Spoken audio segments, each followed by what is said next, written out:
If you're about to start Throne of Glass and you haven't read The Assassin and the Pirate Lord first, stop, breathe, and do yourself the ultimate favor. Start with the prequels.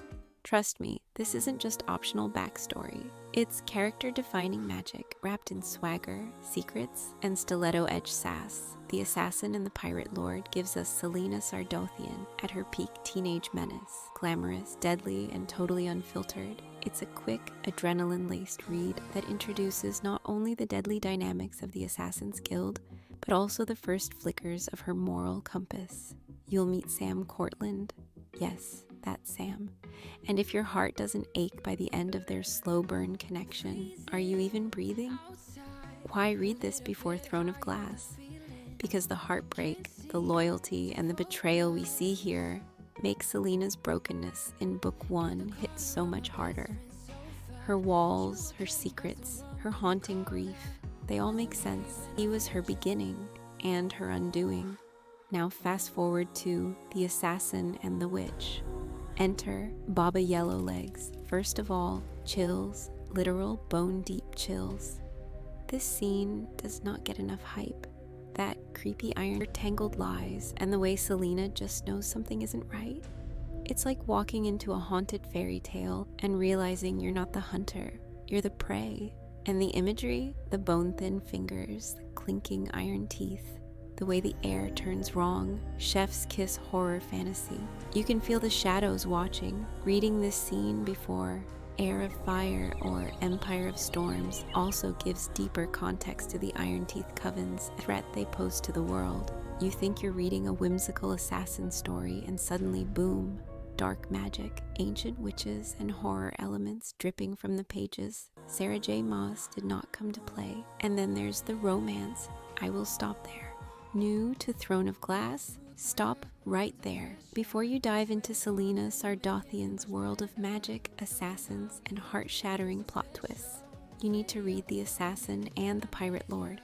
Trust me, fantasy bestie, this isn't just a prequel. It's the emotional blueprint for everything that comes after.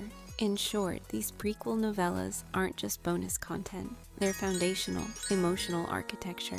If you read Throne of Glass without them, you're only getting half the girl. But if you start with The Assassin's Blade, you're diving into Celaena's world with your eyes wide open, heart full, and ready to be shattered. So grab your blade, light a candle, and prepare for heartbreak.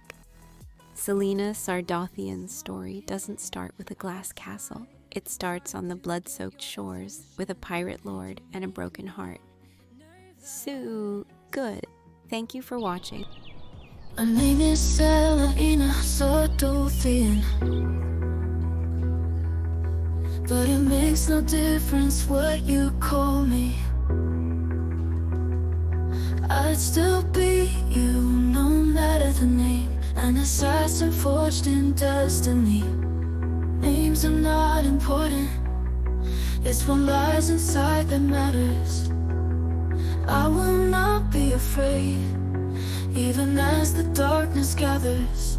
You could ride over the stars if only you dare.